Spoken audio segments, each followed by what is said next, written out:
sa loob ng rancho, ganyan. So, maraming kabayo nasa loob. Naglalagay na sila. Ito yung mga pagkain nila.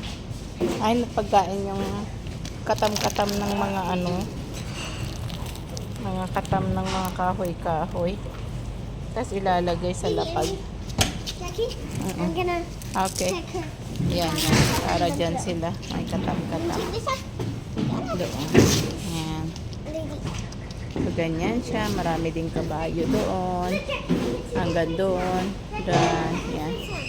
Oh, yeah. Okay. Lady, come here. Okay. Ayan na. Put it back on. Why you are putting like that? So the flies don't go in their face. Ah. Like some of the other horses have. Ayan. To protect their eyes? Yeah, from the flies. Oh, That's why it's called the fly mat. I see. So now we go sit on the seat. That's the too tight. That's why. I thought just they are covering because of the dark.